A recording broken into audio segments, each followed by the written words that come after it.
Ladies, आज की class यहीं खत्म होती है, कल फिर मिलते हैं। मैं बहुत थक गई आज। तेरा तो 8वां महीना चल रहा है, फिर भी इतना काम कर लेती है। मेरा 7वां महीना चल रहा है, मैं बिस्तर से पैर भी नहीं निकाल पाती हूँ। तुम भी तो निकाल ही लेती हो ना तुम्हारे बच्चे के लिए। तो बस फिर मेरा काम भी मेरा बच्चा ही है। चले। मुझसे तो ये एक नहीं झेला जा रहा, आप दो दो कैसे झेल लेती हो? सच कह रही हूँ, पहले मैं योगा अपने फिगर को मेंटेन करने के लिए करती थी, पर अब इसको मेंटेन करने के लिए। मनप्रीत, तू बिल्कुल सही कह रही है। और एक बार बच्चा हो गया ना तो फिर तो पति भी ध्यान नहीं देता है। सीरियसली दीदी? हाँ। क्या दीदी, आप लोग भी। चलो चलो, मैं तो कह रही हूँ शादी के बाद तो सारे पति ऐसे ही हो जाते हैं। चलो सही बाय बात। दीदी, मैं जा रही हूँ। बाय। आ गई तू? हाँ।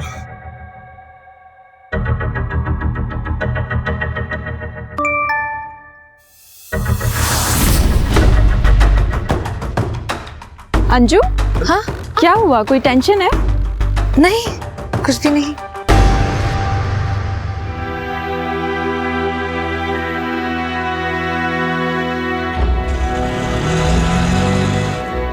दीदी आप ना घर चलो, मुझे कोई जरूरी काम है कॉलेज में, बस वही निपटा के आ रही हूँ। पर अभी तो तू कॉलेज से आई है। हाँ वहीं से ही आ रही हूँ, लेकिन मेरा ना कुछ सामान श्रद्धा के पास रह गया,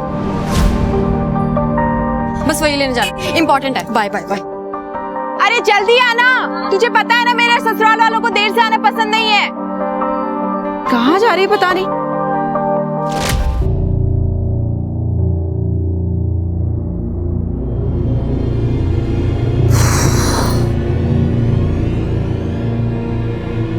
रुको,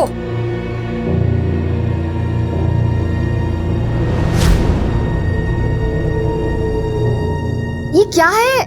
इतना नमक, इसे खाकर कौन वापस आएगा यहाँ पे? मैं ढाबा कैसे चलाऊंगी? अरे इसीलिए तो बोला है मेम साहब,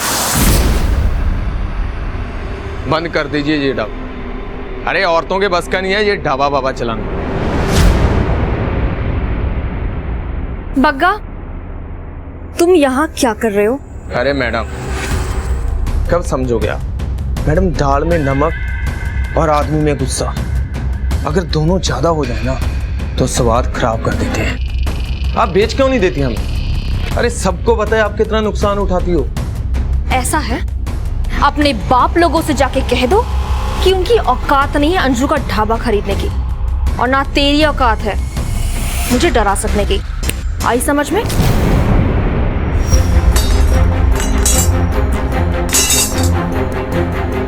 अरे छोड़ो, जाओ यहाँ से।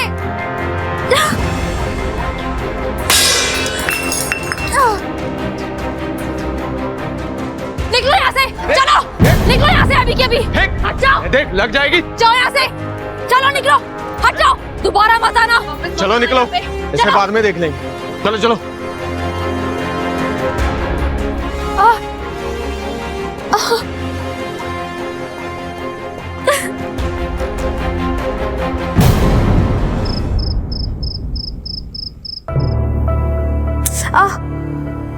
धीरे। ये मर्दों को सुधारने का आंदोलन तुम थोड़ी देर बाद नहीं कर सकती? और ये ढाबा कुछ दिनों के लिए बंद कर दो। अरे अपनी हालत तो देखो। और वैसे भी तुम दोनों की शादी होने वाली है 2 सप्ताह में। वो चाहते ही यही है कि मैं अपना ढाबा बंद कर दूं, पर मैं झुकूंगी नहीं। अरे माँ, एक मिनट। अंजू, मुझे पता है तुम बहुत ब्रेव हो, पर अपना ख्याल रखा करो ना। पता नहीं क्या जादू कर दिया मेरे बेटे पर। अरे इसको से कुछ दिखाई सुनाई नहीं देता।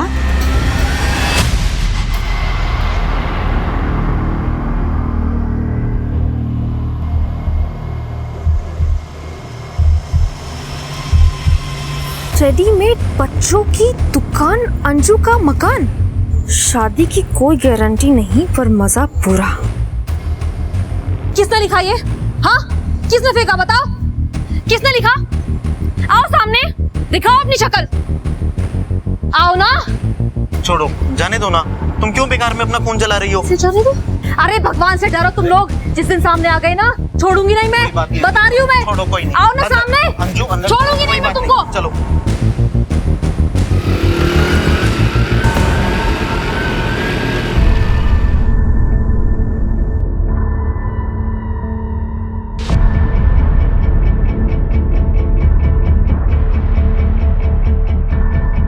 अरे प्रीति, ले बेटा, थोड़े दिनों में तेरी ना गोद भराई है, मेहमान आएंगे, तुम्हारी ये हड्डियां देखकर क्या सोचेंगे? मम्मी जी, हड्डियां?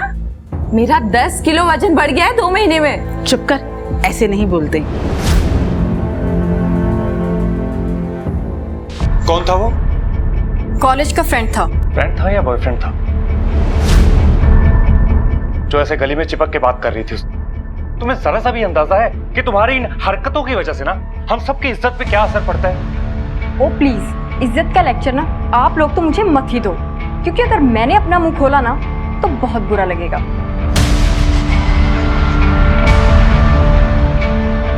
देखा, एक दिन ना तुम्हारी बहन ना हम सबके चेहरे पे कालिक पुतवाई। अभी बहू पर चिल्लाओ मत, बच्चे पर बुरा असर पड़ता है। और वैसे भी एक पहले जो हुआ उसके बाद तुझे इसका और अच्छे से ख्याल रखना चाहिए।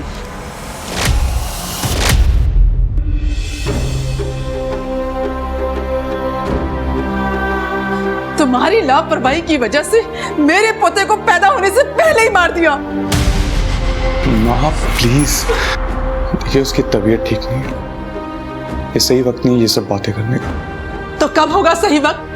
अरे एक माँ अपने बच्चे की जान बचाने के लिए अपनी जान तक दे देती है, और ये कैसी माँ है जो अपने पेट में पल रहे बच्चे तक को नहीं बचा पाई?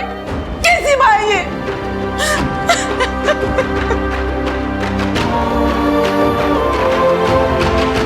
अरे यार प्रीति, तुम बीते हुए कल को लेके उदास होती रहोगी या आने वाले कल के लिए खुश भी होगी? कैसे खुश हो जाऊं यार मैं? मेरा बच्चा मेरी वजह से।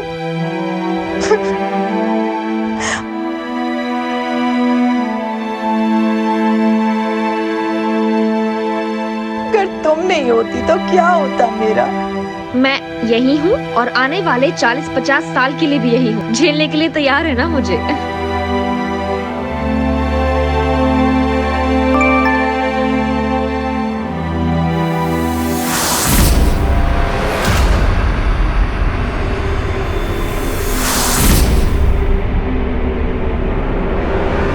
अंजू, हाँ, क्या हुआ? जब भी मैसेज आता है तुम सैड हो जाती हो, कोई प्रॉब्लम है?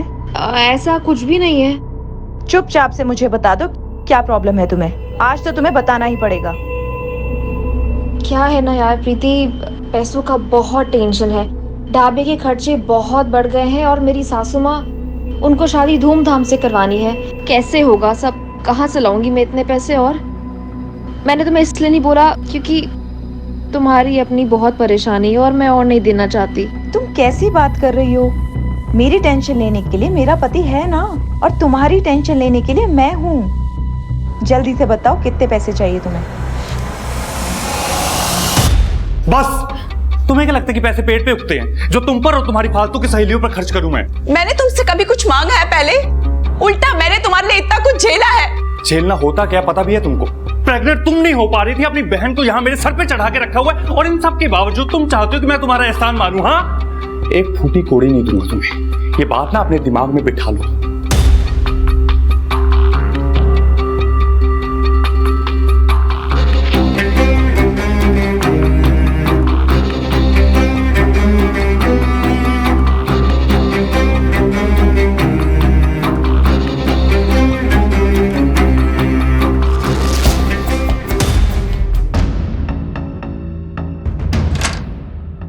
दीदी, हाँ? सारा सामान अंदर रख दिया है, आप रुकेंगी क्या अभी? नहीं, मैं भी बस निकल ही रही हूँ। वो वीरो को फोन करी थी, पता नहीं कहाँ उठा नहीं रहा। आप चलो। ठीक है दीदी। कहाँ हो यार? मैं निकल रही हूँ, मैं हाईवे की तरफ जा रही हूँ, मुझे वहीं मिलो।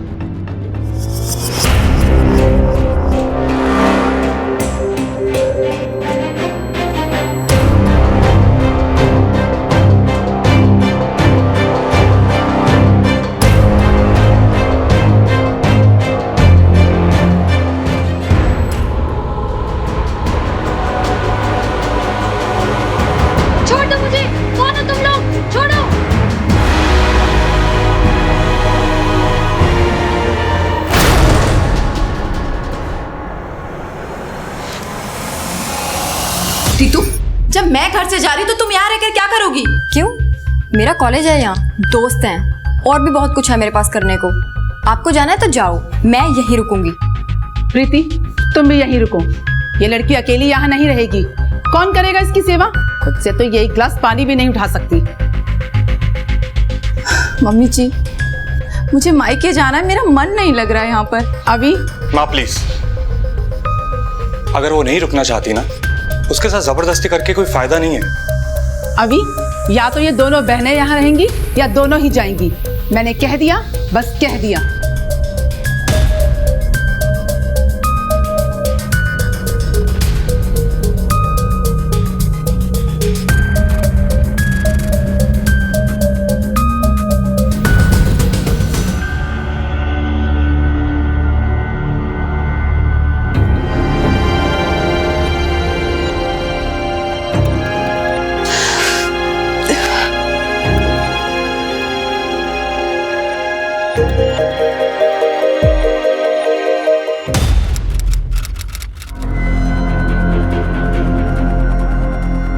पानी, बताइए क्या कंप्लेंट लिखवानी है आप? सर, मेरी फ्रेंड अंजू कल से मिसिंग है। उसका फ़ोन भी बंद आ रहा है सर, और वो घर पर भी नहीं है सर। तो आपको ऐसा क्यों लगता है क्यों मिसिंग है? हो सकता है कहीं चली गई। सर, उसने ऐसा कभी नहीं किया। वो बिना बताए कभी कहीं नहीं गई। प्लीज़ उसे ढूंढ लीजिए, वो ज़रूर किसी परेशानी में है सर, प्लीज़।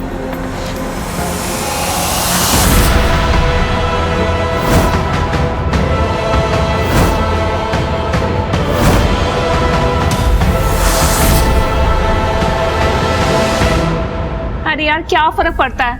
बॉस नया हो या पुराना, होते तो खड़ूस ही है ना।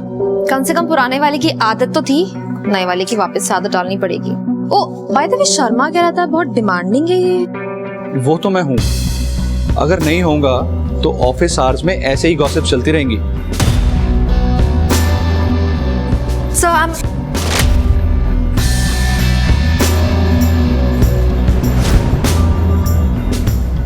sorry. I need to.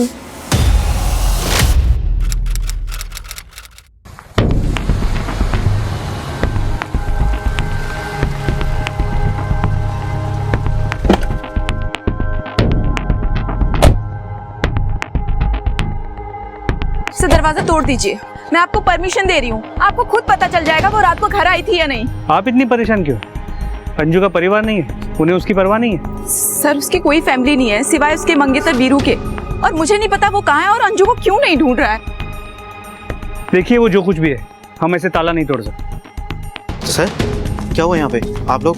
Sir, यही है अंजू का मंगेतर वीरू। आपकी मंगेतर कहाँ है? हम उसे ढूंढते हुए यहाँ आए। मुझे खुद नहीं पता सर, मैं तो खुद उसे ढूंढता हुआ यहाँ पे पहुँचा हूँ। आपके पास घर की चाबी है? नहीं सर। तो फिर हमें ताला तोड़ना पड़ेगा। परम जी, ताला तोड़वाओ। सर।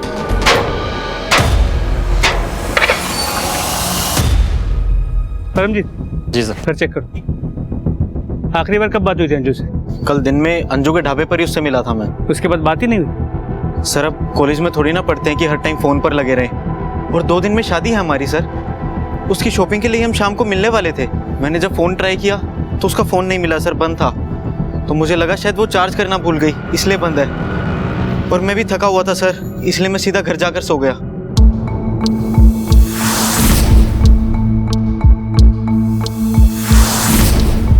सर, लग तो नहीं रहा अंजलि घर वापस आई थी रात में। सब कुछ एकदम नीट एंड क्लीन है सर।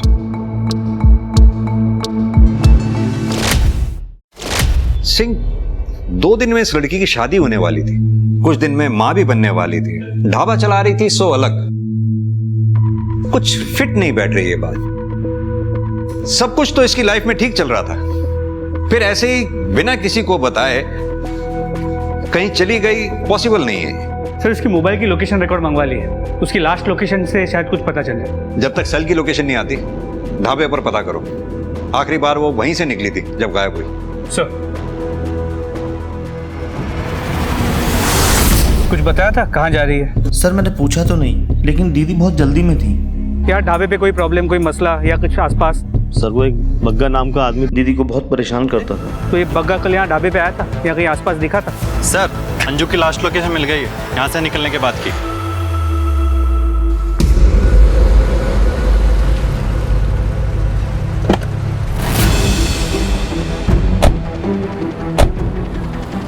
पास चेक करो, इस तरफ देखो। सर ये फोन मिला है।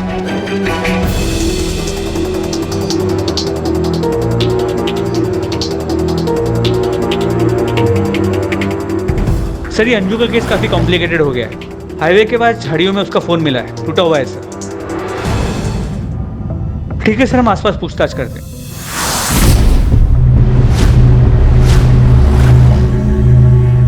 साहब मैंने तो कुछ देखा नहीं, धंधे का टाइम है, आप यूसुफ से पूछ लेना, वो बाहर रिक्शा चलाता है। साहब 6 बज रहा होगा, वो मैडम के पीछे से ही सफेद रंग की गाड़ी आई थी। जल्दबाजी में गाड़ी का नंबर तो मैं देखना भूल गया, लेकिन साहब गाड़ी के पीछे शेर का स्टिकर लगा हुआ था।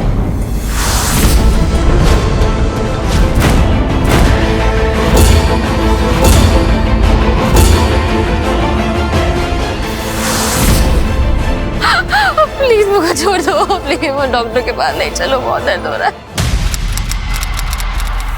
सिंह, अगर ये रैंडम किडनैपिंग होती तो अब तक फिरौती के लिए कॉल आ गई होती। मसला कुछ और ही है। उस ऑटो वाले यूसुफ ने जिस तरह का डिस्क्रिप्शन दिया था, उस गाड़ी के बारे में कुछ पता चला?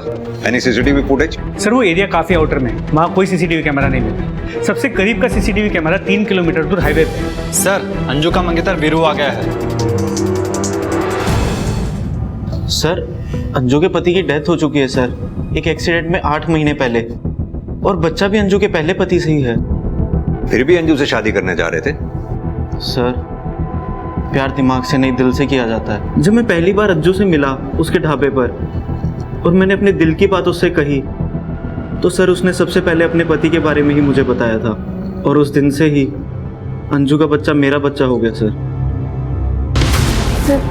फिर वो बच्चा नहीं चाहता था, और उसकी माँ तो अंजू को कभी पसंद भी नहीं करती थी। अंजू बहुत प्रेशर में थी, एक तरफ उन दोनों का प्रेशर और दूसरी तरफ वो गुंडे जो उसके ढाबे के पीछे पड़े हुए थे। कौन गुंडे? वो बग्गा?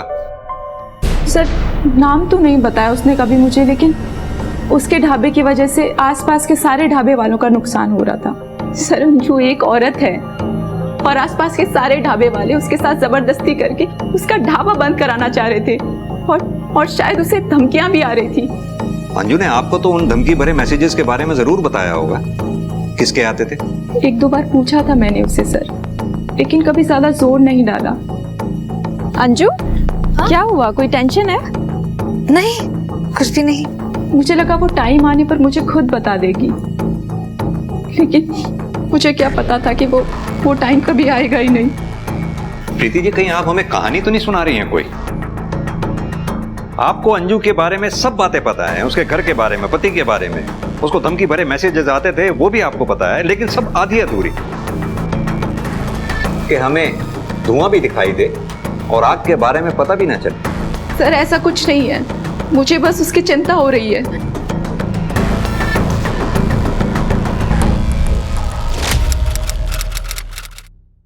वीरू को ये बच्चा नहीं चाहिए प्रीति, वो छोड़ देगा मुझे। जब से ये बच्चा मेरी जिंदगी में आया ना, सिर्फ मुसीबत लेकर आया ये मेरे। पहले मेरे पति की मौत हो गई और अब वीरू, वो छोड़ देगा मुझे।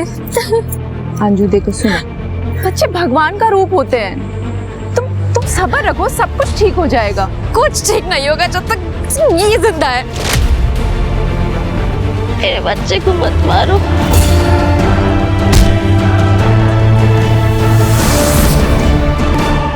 एरिया के गुंडों का किडनैपिंग में कोई कनेक्शन नजर नहीं आ रहा, और बग्गा की लोकेशन के बारे में भी कुछ नहीं जानते। उन्हें कह दिया है कि अगर बग्गा की कोई भी इंफॉर्मेशन मिले सबसे पहले हमें फोन कर। और वो टेक्स्ट जो अंजू को आया करते थे उसके बारे में कुछ पता चला?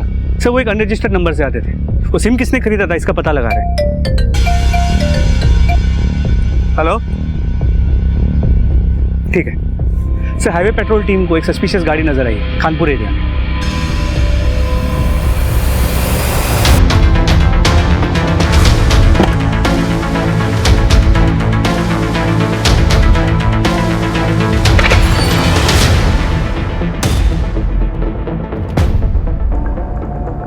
ले चलो इन्हें बाहर, चल चल चल, चलो बाहर। क्या लगा रखा है पे, क्या लगा रखा है पे, क्या चल रहा है पे? हाँ गाड़ी किसकी है? गाड़ी किसकी है? लड़की का है? लड़की का है? लड़की का है? पता नहीं साहब, सबके सब नशे में। गाड़ी की इन्फॉर्मेशन निकालो। सर वो कार पड़ोस में रहने वाले एक आदमी की है, पिछले 1 महीने से गैराज में थी। आज वो कार ले आया और प्लॉट में खड़ी कर दी, क्योंकि उसके पास कार खड़ी करने के लिए जगह नहीं है। और वो नशेड़ी लोग? सर वो तो किसी काम के नहीं, उस प्लॉट को अड्डा बना रखा, पूरा दिन वहाँ पे नशा करते। सर बग्गा का पता चल गया। देख भाई बग्गा, बकवास सुनने का जरा भी टाइम नहीं है मेरे पास। मैंने कुछ नहीं किया, इस केस से मेरा कोई लेना देना नहीं है। सीधी तरह से ये बता कि कल हाईवे पर क्या कर रहा था ढाबे के पास। साहब मैं तो हमेशा हाईवे के आसपास ही रहता हूँ वसूली करने के लिए, और उस संजू के गायब होने से मेरा कोई लेना देना नहीं है। बोला था ना मैंने, नो बकवास। अगर तूने कुछ नहीं किया था तो फिर अपना फोन बंद करके कहाँ गायब था तू? दारू पी के सो गया था साहब, और फोन चार्ज नहीं था, इसलिए बंद हो गया होगा। अंजू को धमकी बड़े मैसेजेस देता था। कहाँ है अंजू? क्या किया है उसके साथ? जिंदा भी है या मार दिया? साहब जिन ढाबे वालों को उससे दिक्कत थी और जिन्होंने मुझे काम दिया था उसका ढाबा बंद करवाने के लिए, वो लोगों को तो पकड़ोगे नहीं आप लोग। और ये 20-25 हजार के लिए मर्डर नहीं करेगा बग्गा। इज्जत के लिए तो करेगा। फलूदा बना दिया था तेरी इज्जत का अंजू ने भरे बाजार में तेरी धमकियां ना मान करके। औरत ने तेरी औकात याद दिला दी थी तुझे। साहब मैं सच बता रहा हूँ, मारना मत साहब, सच बता रहा हूँ।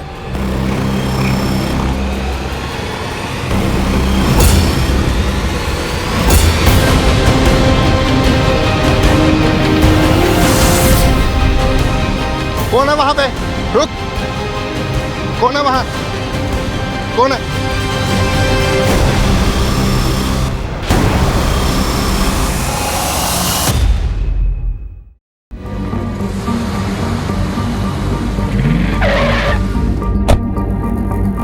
अरे साहब देखिए, यहाँ मर्डर हो गया। कौन आप ही ने किया था? हाँ जी साहब। आइए।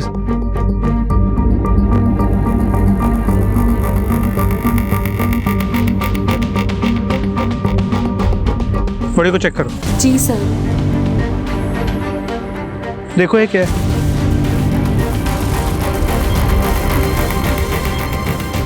सर कोई बच्चा है।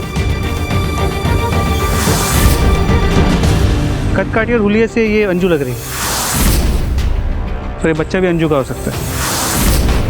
बॉडी को पोस्टमार्टम के लिए भेजो और वीरो को बुलाओ आइडेंटिफिकेशन के लिए।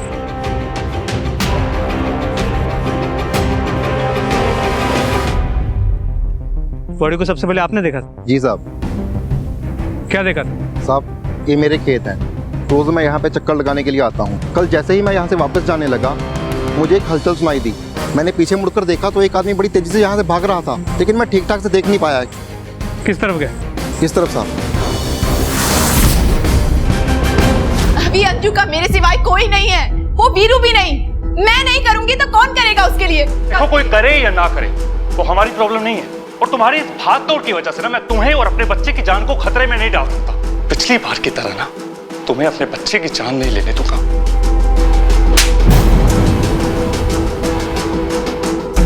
अबे पेट से है वो, और नहीं होती तो?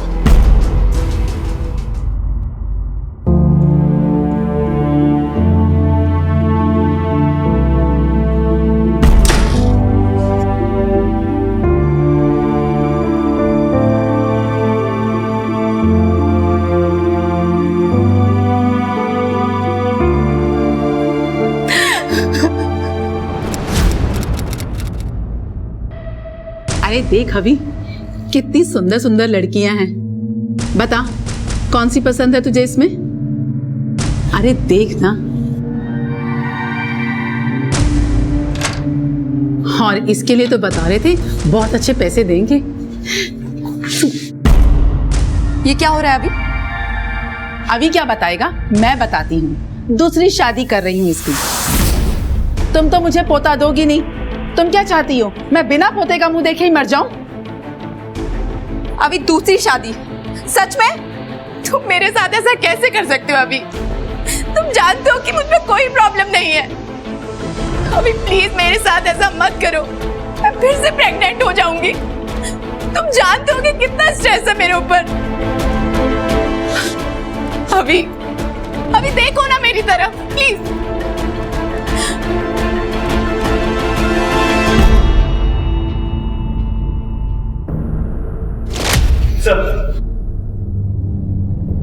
वीरू ने बॉडी को आइडेंटिफाई कर लिया है, वो बॉडी अंजू की है। पर पोस्टमार्टम रिपोर्ट से पता चला है कि अंजू की मौत से ठीक पहले उसकी डिलीवरी हुई थी। और सर उसके बच्चे के पोस्टमार्टम रिपोर्ट से ये इंटरेस्टिंग बात सामने आई है। ये माजरा क्या है?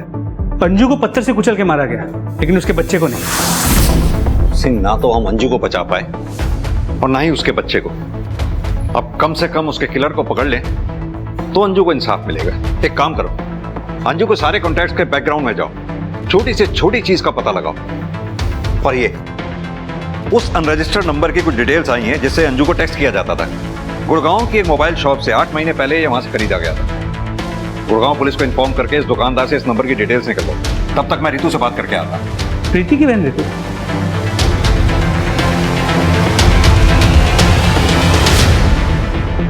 एक साधारण सी मिसिंग कंप्लेन अंजू की लाश मिलने के साथ ही मर्डर केस में तब्दील हो चुकी थी। और ये सिर्फ मर्डर नहीं था, बल्कि क्रूरता की हद थी। अंजू की जिंदगी में कई चीजें ऐसी थी जो उसकी हत्या का कारण बन सकती थी, मगर उसके अजन्मे बच्चे की हत्या ने पुलिस को भी चौंका कर रख दिया था। आखिर कोई क्यों ऐसे बच्चे को मारना चाहेगा जो अभी पैदा भी नहीं हुआ था? क्या ये इस केस में विभत्सता की हद थी या सिर्फ शुरुआत?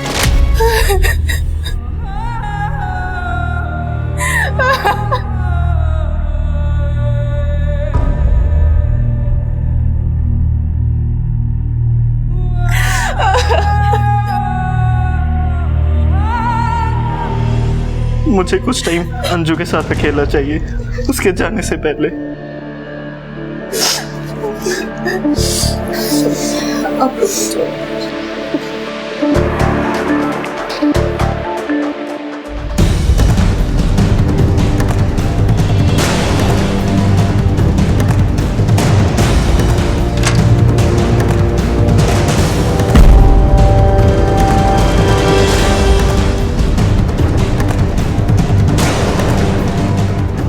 तो अंजू के ढाबे के पेपर अंगूठा लगवा रहे थे इस पे? सर वो अंजू शादी के बाद मेरी नाम करने वाली थी और मैं बस उसकी आखिरी इच्छा ही तो पूरी कर रहा हूँ सर। ऐसे चोरों की तरह? नहीं सर, उसने कहा था मुझसे। वो पेपर्स रेडी हुए क्या? पेपर्स हो जाएंगे रेडी, बोला है तो हो जाएंगे ना। मगर कहने के बाद भी अंजू ने ढाबा तेरे नाम नहीं किया था, इसलिए अंजू को मार दिया और अब चोरी छुपे अपना काम निकाल रहा है। लेके चलो इसे थाने, वहीं कायदे से बात होगी। नहीं सर, मैंने ऐसा कुछ किया ही नहीं है जो आप कह रहे हो सर, कुछ नहीं किया। रितु,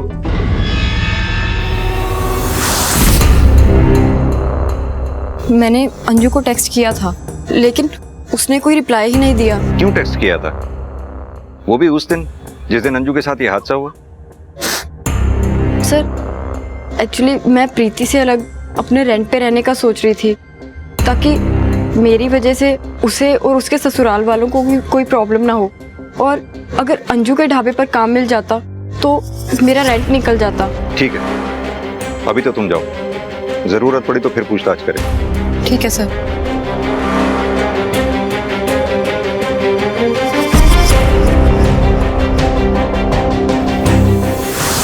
पुलिस वालों की तरह तू मुझे भी बेवकूफ बना रही है।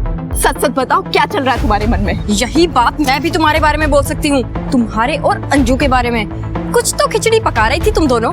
क्या बकवास कर रही हो तुम रितु? मुझे बेवकूफ समझती हो, लेकिन मैं हूँ नहीं। हाँ, तुम झूठी जरूर हो।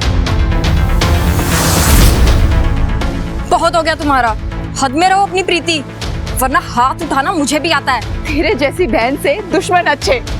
गलती कर दी मैंने तुझे घर पे बुलाकर। गलती तुमने की है तो भुगतोगी भी तुम ही।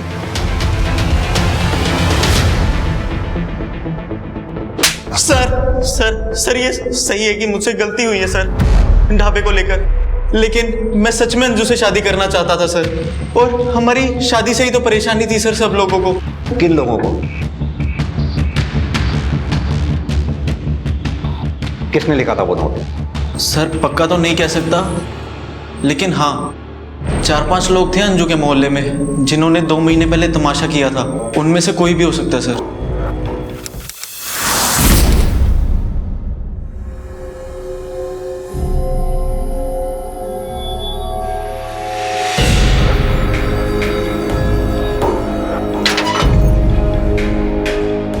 रुको तो मैं अभी बताती हूँ। किसने लिखा ये? सामने आओ। रात के अंधेरे में दिखे अपनी मर्दानगी दिखा रहे हो तुम लोग। हाँ, मैं किसी से भी शादी करूँ, कितनी भी शादी करूँ, किसी का भी बच्चा पैदा करूँ, तुम लोग को क्या लेना देना है? मेरा घर है ये। हमें कुछ नहीं करना, ये शरीफों का मोहल्ला है। तुम्हारे जैसी औरतों ने यहाँ बसकर पूरे मोहल्ले का माहौल खराब कर दिया है। मैं तो अभी बताती हूँ। अंजू क्यों मुंह लग रही हो इनके? एक बार अपनी हालत तो देखो। पड़ेगा। नहीं, छोड़ो मुझे। अंदर चलो, छोड़ो, अंदर चलो तुम। सर, अंजू के पति के बारे में तो नहीं जानती, लेकिन उसकी मौत के 1 साल के भीतर बच्चा पेट में होते हुए शादी कर रही थी वो किसी से। ऐसी औरतों के आशिक और दुश्मनों की कमी थोड़ी ना होती है। मार दिया होगा किसी ने। छोड़ो मुझे, छोड़ो, क्यों बांधा हुआ है मुझे? छोड़ दो मुझे, जाने दो मुझे, जाने दो।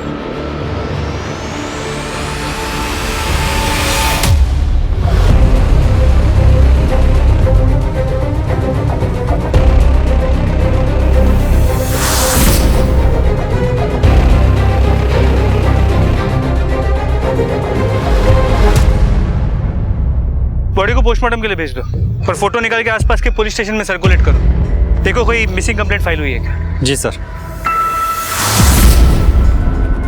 डॉक्टर ने बताया मौत से पहले इसकी डिलीवरी हुई थी अंजू की तरफ। और इसकी आइडेंटिफिकेशन, इसका बच्चा?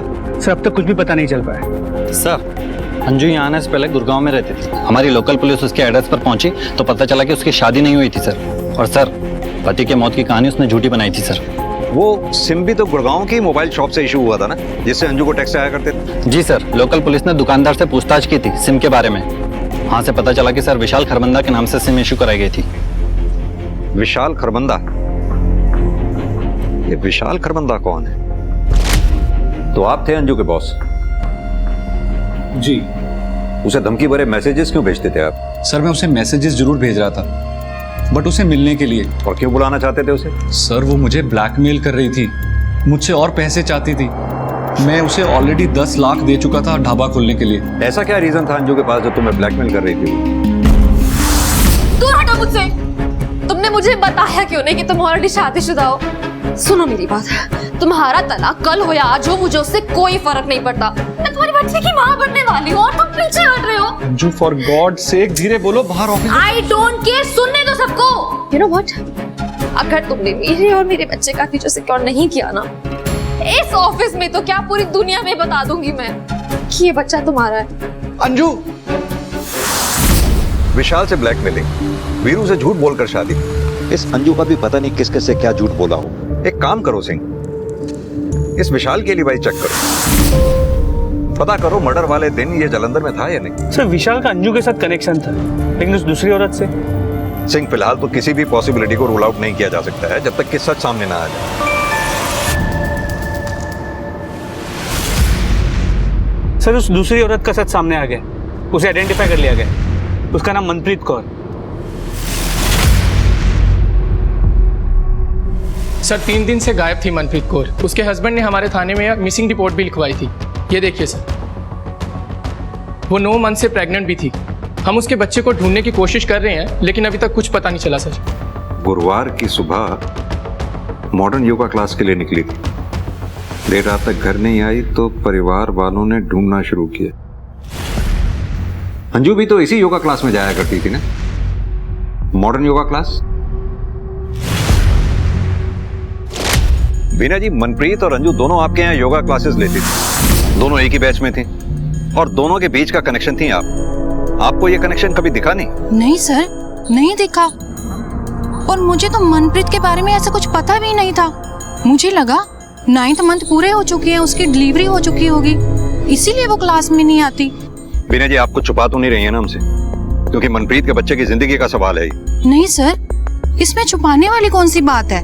ये प्रीति अंजू की फ्रेंड, इसके बारे में आपका क्या कहना है? सर प्रीति मेरी अच्छी क्लाइंट रही है और अंजू और मनप्रीत की अच्छी दोस्त भी थी।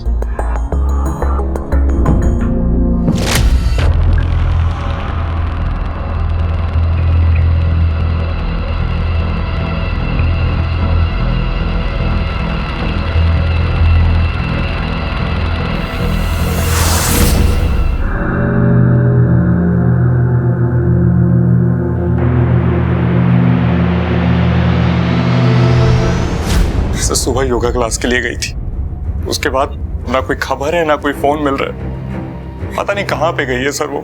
योगा क्लास? जी सर, मैंने सुबह फोन किया था उनको, उन्होंने कहा कि वो वहां नहीं आई। सर आप प्लीज उसे ढूंढिए सर, प्लीज सर, मेरे बच्चों को कुछ नहीं होना चाहिए सर, मेरे बीवी बच्चों को बचा लीजिए सर। चिंता मत करो, हम कोशिश करें। सर प्रीति को जाते हुए तो देखा था, पर वो ना थोड़ा जल्दी में थी।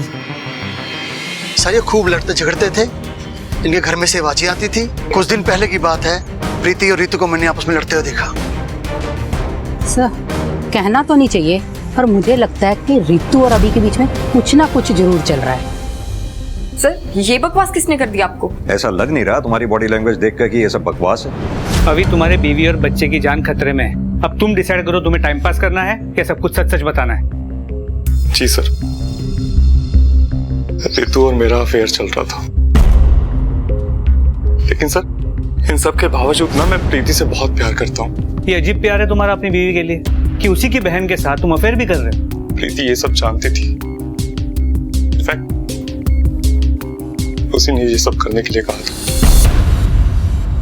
मेरी खुद की बहन ने मेरा इस्तेमाल किया, मुझे अपने पति के साथ सोने के लिए बोला ताकि मैं उसे और अभी को एक बच्चा दे सकूं, और अभी उसे छोड़कर किसी और दूसरी औरत के साथ शादी ना कर ले। लेकिन सर जैसे ही प्रीति खुद प्रेग्नेंट हुई, मुझे अभी को छोड़ने के लिए कहने लगी। सर मेरे मन में अभी के लिए फीलिंग्स हैं, तो ऐसे कैसे छोड़ दूं? सही कह रही हैं आप, ऐसे कैसे छोड़ दें किसी को? गुस्सा तो आएगा ही, इसीलिए शायद प्रीति को गायब कर दिया आप। सर मैंने आपको सब कुछ सच सच बता चुका हूँ। मेरे बच्चे की माँ बनने वाली है वो।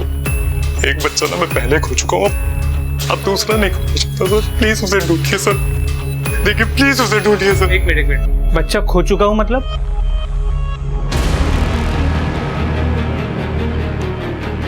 प्रीति पहले भी प्रेग्नेंट थी, एक एक्सीडेंट की वजह से उसका मिसकैरेज हो गया था सर।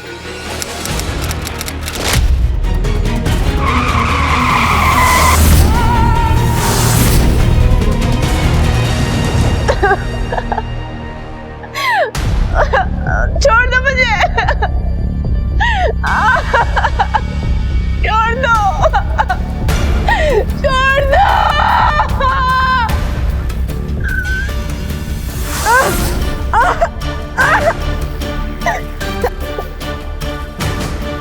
बचाओ।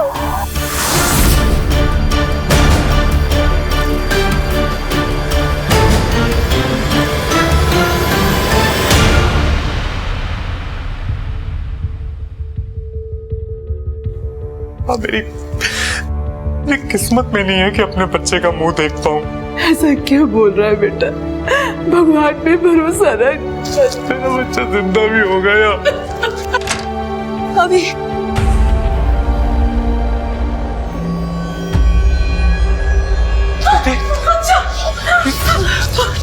प्रीति देखिए सर, मेरी बीवी और मेरे बच्चे दोनों ठीक है। बाकी आपको जो पता लगाना है आप लगाइए, वो आपका काम है। अपना ही काम कर रहे हैं हम, प्रीति से बात करनी है हमें। तो आप डॉक्टर से बात कीजिए सर, वहाँ अंदर प्रीति का चेकअप चल रहा है। डॉक्टर सब ठीक तो है ना? हाँ बस थोड़ा क्वेश्चन लेने की जरूरत है। माँ और बच्चा दोनों को डिहाइड्रेशन हुआ है। हम प्रीति से बात कर सकते हैं? I don't know sir, emotional trauma से अभी वो गुजर रही है। अपने बच्चे तक को वो हाथ नहीं लगाने दे रही। मुझे नहीं लगता वो आपकी मदद कर पाएगी। लेकिन हमारा प्रीति से बात करना ज्यादा जरूरी है। कोई है जो प्रेग्नेंट लेडीज को अपना निशाना बना रहा है, और सिर्फ प्रीति ही है जो हमें उस तक पहुंचा सकती है। प्रीति सर पूछिए जो पूछना है, मैं सब बताऊंगी। सर उसने मास्क और ग्लव्स दोनों पहना हुआ था, मैंने तो उसकी आवाज भी नहीं सुनी। लेकिन प्रीति तुम तो वहां से भाग के आई हो ना, रास्ता तो तुम्हें ध्यान होगा जहां तुम्हें रखा गया था।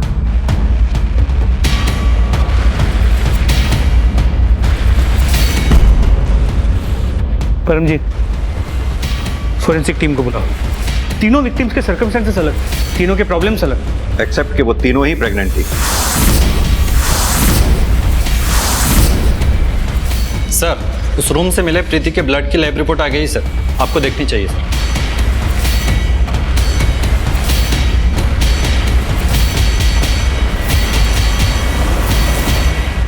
सर प्रीति से मिलना पड़ेगा। मैंने कुछ नहीं किया है सर। बहुत सुन लिया हमने। ये इसमें तुम्हारी ब्लड रिपोर्ट है जो हमें तुम्हारे डिलीवरी वाले रूम से मिली। साफ साफ लिखा है इसमें तुम्हारे ब्लड में प्लेसेंटा है ही नहीं, जो एक प्रेग्नेंट लेडी के ब्लड में होना जरूरी है। मतलब ये कि आपकी बहू कभी प्रेग्नेंट थी ही नहीं। इसकी प्रेगनेंसी से लेकर डिलीवरी तक आपसे झूठ बोला इसने, इसीलिए तुमने डॉक्टर को अपने बच्चे को छूने तक नहीं दिया था। अपने बच्चे तक को वो हाथ नहीं लगाने दे रही। डॉक्टर इस बच्चे को देख लेती है, छू लेती तो उसे पता चल जाता कि ये बच्चा 6 से 7 दिन पहले हुआ था, और किडनैपिंग का नाटक तो तुमने 2 दिन पहले किया था, यानी कि ये बच्चा तुम्हारा है ही नहीं। नहीं, ये बच्चा मेरा है। ठीक है, तो हम इस बच्चे का डीएनए टेस्ट करवा लेते हैं, उसके बाद साफ हो जाएगा, और इस बच्चे को तुम एक पल भी अपने पास नहीं रख पाओगे। नहीं, मैंने तो ये बच्चा, अगर मैंने ये बच्चा खो दिया तो ये लोग मेरा जीना हराम कर देंगे। मैंने सिर्फ और सिर्फ अपनी शादी बचाने के लिए ये सब किया। पहले बच्चे को खोने के बाद इन लोगों ने मेरा जीना मुश्किल कर दिया था। या तो ये दोनों बहनें यहाँ रहेंगी या दोनों ही जाएंगी। और अभी तो दूसरी शादी करना चाहते थे। जीतू को मैं अपनी शादी बचाने के लिए लेकर आई थी, लेकिन ये तो मेरी शादी खराब करने में तुली हुई थी। सच सच बताओ, क्या चल रहा है तुम्हारे मन में? यही बात मैं भी तुम्हारे बारे में बोल सकती हूँ, तुम्हारे और अंजू के बारे में। मुझे कुछ समझ नहीं आ रहा था कि मैं क्या करूं, इसीलिए मैंने प्रेगनेंसी का नाटक किया। मतलब किसी और का बच्चा तू मेरे गले बांधने वाली थी, और इतने टाइम से हम सबको बेवकूफ। अबे ज्यादा मर्दानी की दिखाने की जरूरत नहीं, वहीं खड़े हो जाओ। आप मेरे बेटे को बोल रहे हैं, जबकि सारा प्रपंच इस औरत का रचा हुआ है। प्रपंच इसका नहीं, इस प्रपंच में आप और आपका बेटा दोनों बराबर के हिस्सेदार हैं। अगर आप लोगों ने प्रीति के ऊपर बच्चा पैदा करने के लिए प्रेशर नहीं डाला होता तो आज ये सब होता ही नहीं। पता नहीं आप जैसे लोग कब एक औरत को बच्चा पैदा करने की मशीन की बजाय एक इंसान समझेंगे। प्रीति, क्या अपनी फेक प्रेगनेंसी को साबित करने के लिए ही तुमने अंजू को मारा? नहीं, मैंने अंजू को नहीं मारा, उल्टा वो तो मेरी मदद करना चाहती थी सर। वीरू को तो ये बच्चा वैसे भी नहीं चाहिए प्रीति, तो डिलीवरी होते ही मैं ये बच्चा तुम्हें दे दूंगी। मैं अभी मायके जाने की सोच रही हूँ, पर रितु है कि जाने को तैयार ही नहीं है। अब तुम बताओ, अगर मैं मायके नहीं गई तो ये बच्चा कहाँ बदलेंगे हम लोग? कहीं रितु को कुछ शक तो नहीं हो गया है? और डाउट की तो कोई वजह ही नहीं है, बस सब कुछ ठीक हो जाए जल्दी से। अंजू के गायब हो जाने के बाद मेरी मुसीबतें बढ़ गई थी। मैं क्यों मारूंगी उसे सर? हो सकता है अंजू की ममता जाग गई हो, तुमने अंजू के साथ जबरदस्ती की होगी। अंजू का बच्चा मरा हुआ पैदा हुआ जो तुम्हारे किसी काम का नहीं था, इसीलिए तुमने अगला शिकार मनप्रीत को बनाया। ये बच्चा मनप्रीत का ही है ना? हाँ, ये मनप्रीत का बच्चा है, लेकिन मैंने मनप्रीत को नहीं मारा है। तो फिर मनप्रीत का बच्चा तुम्हारे पास आया कैसे? वो मैं आपको नहीं बता सकती, मैंने किसी से वादा किया हुआ है। देखो प्रीति, अगर तुम हमें सच नहीं बताओगी तो जेल जाओगी, और ये बच्चा भी तुम्हारे पास नहीं रह पाएगा। अगर तुम हमारी मदद अंजू और मनप्रीत के कातिल को पकड़वाने में करोगी तो हम तुम्हारी मदद कर पाएंगे।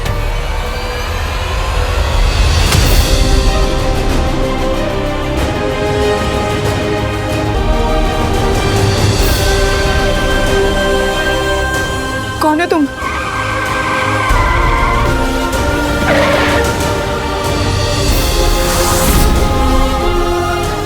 मैं रघु, मैं तुम्हारे लिए बच्चा लेकर आया हूँ, तुम्हारी दोस्त मनप्रीत का। चलो बताओ, तुमने ये सब क्यों और कैसे किया? स्पीड से कार चलाने की वजह से मुझसे प्रीति का एक्सीडेंट हो गया, और मेरी वजह से उसका बच्चा भी छीन लिया। तो बस मैंने भी ठान लिया कि कुछ भी करके उसका बच्चा मैंने लौटा दूंगा। और इसलिए तूने अंजू को उठाया। जब अंजू का बच्चा मरा हुआ पैदा निकला तो तेरे किसी काम का नहीं था, इसीलिए तूने मनप्रीत को अपना शिकार बनाया। मुझे जाने क्यों? छोड़ दो, मैं तुम्हारे हाथ जोड़ती हूँ, मुझे जाने दो, मैं तुम्हारे हाथ जोड़ती हूँ। अंजू की तरह मनप्रीत को भी नहीं उसका बच्चा चाहिए था, बस मैंने वो ही किया जो दोनों चाहती थी। प्रीति का एक्सीडेंट भी तूने किया, बच्चा भी तूने ही लाके दिया। माजरा क्या है ये? मुझे उसका दुख देखा नहीं जा रहा था। उसकी सास, उसका पति, उन्होंने उसकी जिंदगी नर्क बना दी थी। तब से मैं उस पर नजर रखने लग गया। लेकिन तू होता कौन है? भगवान है क्या? भगवान तो नहीं, गलतियां तो सुधार सकता था ना। कौन सी गलतियां? वही कि प्रीति मां बनने के लिए मरी जा रही थी और अंशु और मनप्रीत को बच्चा ही नहीं चाहिए था। ये गलती नहीं तो और क्या है? इसे लगता है इसने भगवान की गलती सुधार के बहुत अच्छा काम किया है। सच तो इसे पता ही नहीं है। कैसा सच? सच्चाई ये है कि अंजू अपना बच्चा प्रीति को देने वाली थी, वो भी सबसे छुप कर, ताकि प्रीति को टॉर्चर ना सहना पड़े। लेकिन तूने उन दोनों के बीच में आकर सारा खेल खराब कर दिया। अंजू और मनप्रीत तो अपनी जान से गई ही, प्रीति की जिंदगी और बर्बाद कर दी थी।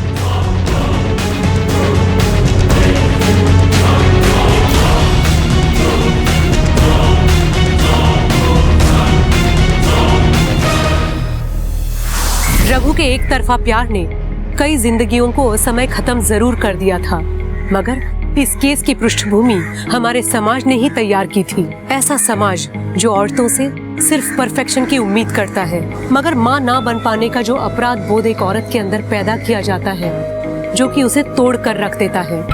इस केस की जड़ में भी प्रीति का वही अपराध बोध था। इस केस में अंजू और उसका बच्चा बच सकता था। मनप्रीत एक ऐसी मौत नहीं मरती जो उसे मिलनी ही नहीं चाहिए थी। प्रीति को वो सब कुछ मिल सकता था जिसके लिए उसने इतने सारे झूठ बोले थे, और ये सब होने के लिए बस इतना ही काफी था अगर औरत को समाज द्वारा देवी नहीं बल्कि सिर्फ एक इंसान समझा गया होता। इसी के साथ मैं सोनाली कुलकर्णी आपसे विदा लेती हूँ। फिर होगी आपसे मुलाकात एक ऐसे ही चौंका देने वाले केस के साथ क्राइम पेट्रोल सतर्क में। तब तक अपना और अपने परिवार का ख्याल रखिए। आप जानते हैं हम सब एक मुश्किल दौर से गुजर रहे हैं। कृपया मास्क पहने, सैनिटाइजर का इस्तेमाल करें और उचित दूरी बनाए रखें। देखते रहिए क्राइम पेट्रोल सतर्क। जय हिंद।